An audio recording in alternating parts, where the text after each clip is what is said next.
안녕하세요.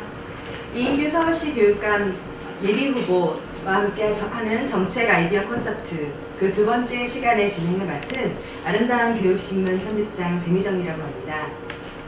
지난주 토요일 서울교육비전선언과 함께 교육소통위원회 설치에 대한 정책 콘서트를 생방송으로 보내드렸는데요. 오늘은 서울교육비전선언의 그 두 번째 교육정책에 해당하는 창의형 자율학교 전면화와 관련해 토크쇼를 진행할까 합니다. 창의형 자율학교는 어떤 학교이며 미래 학교의 대안이 될 수 있을지 이인규 교육감 후보님을 모셔서 자세한 이야기를 함께 들어볼까 합니다. 네, 이인규 저희 후보님 나와주셨습니다. 안녕하세요. 네, 안녕하세요. 이인규입니다. 가을비가 좀 며칠째 내렸어요. 그리고 오늘 날씨가 좀 쌀쌀하죠? 네, 그렇죠? 그러고 보니 오늘이 10월의 마지막 날이네요. 참 시간 빨리 갑니다. 오늘이 이제 선거 49일 남았대요. 정말 시간이 얼마 안 남았네요. 네, 49일이면 이제 금방이죠. 제가 그 서울교육비전을 선언하고 그 첫 번째로 전번에는 미래사회와 다음 세대를 위한 소통위원회, 서울교육 소통위원회를 어떻게 만들 건가 말씀을 드렸는데 상당히 좀 호응은 좋았어요. 네. 일부러 좀 감동했다고.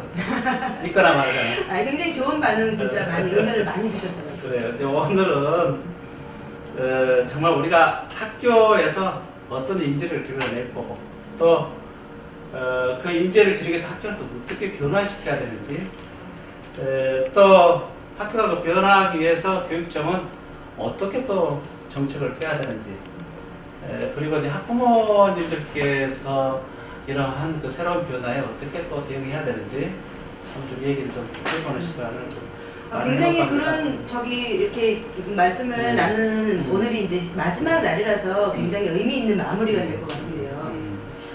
그래도 이제 뭐 처음부터 이렇게 결론 내기보다도 우리가 아까 가을비 얘기했으니까 제가 그 가을비 관련한 좋은 시 하나 가져왔어요. 정말요? 네.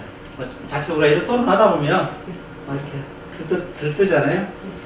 그걸 좀 막기 위해서 좀 차분하게 제가 좋은 목소리인지는 모르겠습니다만 그 용혜원 시인의 가을비를 맞으며 제가 시를 낭송을 좀 해보겠습니다. 좀 잘 들어보시기 바랍니다. 촉촉이 내리는 가을비를 맞으며 얼마만큼의 삶을 내 가슴에 적셔 왔던가 생각해 본다. 열심히 살아가는 것인가? 언제나 마음 한 구석에 허전한 마음으로 살아왔는데 훌쩍 떠날 날이 오면 미련 없이 떠나버려도 좋을 만큼 살아왔는가. 봄비는 가을을 위하여 있다지만 가을비는 무엇을 위하여 있는 것일까? 싸늘한 감촉이 인생의 끝에서 서성이는 자들에게 가라는 신호인 듯한데 온몸을 적실 만큼 가을비를 맞으면 그때는 무슨 옷으로 다시 갈아입고 내일을 가야 하는가. 어떻습니까? 너무 좋은데요. 가을은 정말 모든 사람을 시인으로 만드는 겁니다. 시를 듣다 보니 마지막 구절이 굉장히 가슴에 와닿아요. 가을비를 맞으면 그때는 무슨 옷으로 다시 갈아입고 내일을 가야 하는가라는 그런 주제가 오늘 굉장히 맞는 것 같은데요. 이제 그 교육감 보궐선거가 49일을 지금 앞두고 있잖아요. 그래서 많은 교사와 학생, 학부모님들께서 굉장히 좀 불안한 시기를 보내고 있을 것 같은데 어떻게 생각하시는지. 이번에 이제 우리가 대선 국면이고 또 교육감 선거가 함께 치러지잖아요. 어쩌면은 이제 학교도 변화하고 동시에 사회도 함께 변화하는 일종의 그 토론의 좋은 장인 것 같아요. 정말 국가가 이번 선거를 통해서 올바른 방향을 좀 자리 잡아야 할 거고요. 그런 것은 좀 많이 참여해야 되잖아요. 참여해서 진짜로 좋은 후보를 좀 이렇게 선택을 좀 했으면 좋겠습니다. 이제 오늘 그 정책 아이디어 콘서트 주제가 창의형 자율학교인데요. 자, 이거에 대해서 이제 말씀을 나눠보기 전에 제가 초대 손님 한 분을 더 모셨거든요. 네, 춘천 전인고등학교 조영재 교장 선생님 나와주셨습니다. 나와주세요. 네, 어서 오십시오. 고맙습니다. 반갑습니다. 네, 우선 일단 그 춘천 전인고등학교에 대해서 시청자 여러분들께 좀 소개를 해주셨으면 좋겠어요. 예, 춘천 전인고등학교는 자율형 학교인데 그 자율의 포인트가 인성 중심에 초점이 맞춰져 있습니다. 그래서 저희들은 진로 인성 교육을 잘해야 인생을 잘 살 수 있다. 더 나아가서 뭐 대학도 어느 정도는 잘 갈 수 있겠다. 이런 생각을 가지고 있습니다. 그래서 진로 인성 교육에 특화된 창의형 교육을 실시해보고자 노력하고 있습니다. 그러시군요. 오히려 제가 한번 좀 말씀하세요. 사실은 이제 오늘 특별하게 제가 춘천 전인고등학교를 이제 모신 이유부터 설명을 좀 해야 될 것 네, 같아요. 알겠습니다. 네. 네, 전국의 학교 수가 몇 개인지 혹시 아세요? 잘 모르겠는데요. 12,000개예요.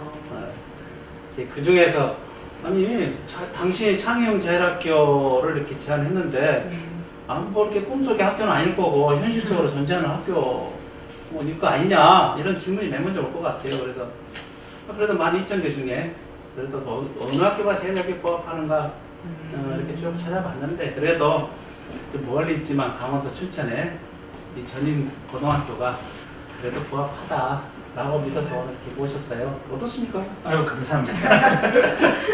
사실은 그런 소리 듣기에는 너무 부족한 게 많고요. 말씀을 이렇게 하시는 거죠. 노력을 많이 하고 시청자 있습니다. 여러분들은 뭐 겸손 하신다고 생각하실 거예요. 아마 우선은 창의형 자율학교가 뭔지 제가 먼저 설명. 네, 정말 그러니까 저도 궁금하고요. 이제 시청자 여러분들께서도 가장 궁금한 게 창의형 자율학교 처음 들어보는 분들도 분명히 계실 거예요. 어떤 개념인지 설명해 주세요. 우선은 이제 그 아이들의 그 꿈을 지원하는 학교. 그러기 위해서 학교가 자기 나름대로 학교 공동체가 학교 나름의 이제 목표와 비전을 설정한 학교. 그러한 학교를 우리 교육청에서 지원한다는 거잖아요. 지원하는 방책에서 최우선은 돈이 아니라 기존의 학교가 마음껏 할 수 있도록 하는 모든 법적 규제를 좀 없애버리자는 거죠. 이런 개념이 바로 창의형 자율학교라 이렇게 해석할 수 있을 것 같아요. 우선 우리 아이들이 꿈에 따라 자기주도 학습을 실시할 수 있고 또 비슷한 유형의 학생들끼리 학습 동아리를 만든다면 근데 이게 이제 그 제가 말하는 창의형 자율학교, 창의학교인데요. 이 창의학교인데 우선 그러면 그 모습이 이 학교에서 모셨으니까 어떻게 나타나고 있는지 좀 설명 좀 우선 들어보고자 생각해볼게요. 일단은 뭐 저희 학교에는 소학교라고 있습니다. 전인고등학교 내에 소학교가 있는데요. 한 15개 정도가 있습니다. 제가 말하는 그게 학습 동아리. 네. 그렇죠? 근데 이제 정확하게 일치하는지는 잘 모르겠지만은 일치해요. 그 소학교라고 하는 것은 학생들이 들어오면 이제 신입생 수를 맞추고 선택을 하게 되는 것인데 여기에는 예를 들면 역사를 좋아하는 학생은 역사 선생님과 함께 3년을 설계를 해서 자기 그 꿈을 키워가는 과정이 됩니다. 문학을 좋아하는 학생은 3년 동안 문학을 하게 되겠죠. 물론 그렇다고 해서 구형수 공부를 안 하는 것은 아닙니다. 기초적으로 공부를 하면서도 봉사활동, 동아리활동, 특기적성 개발 이런 것을 갖다 유기적으로 연결해서 3년 동안 자기의 능력을 쌓아가는 그런 시스템이라고 생각하시면 됩니다.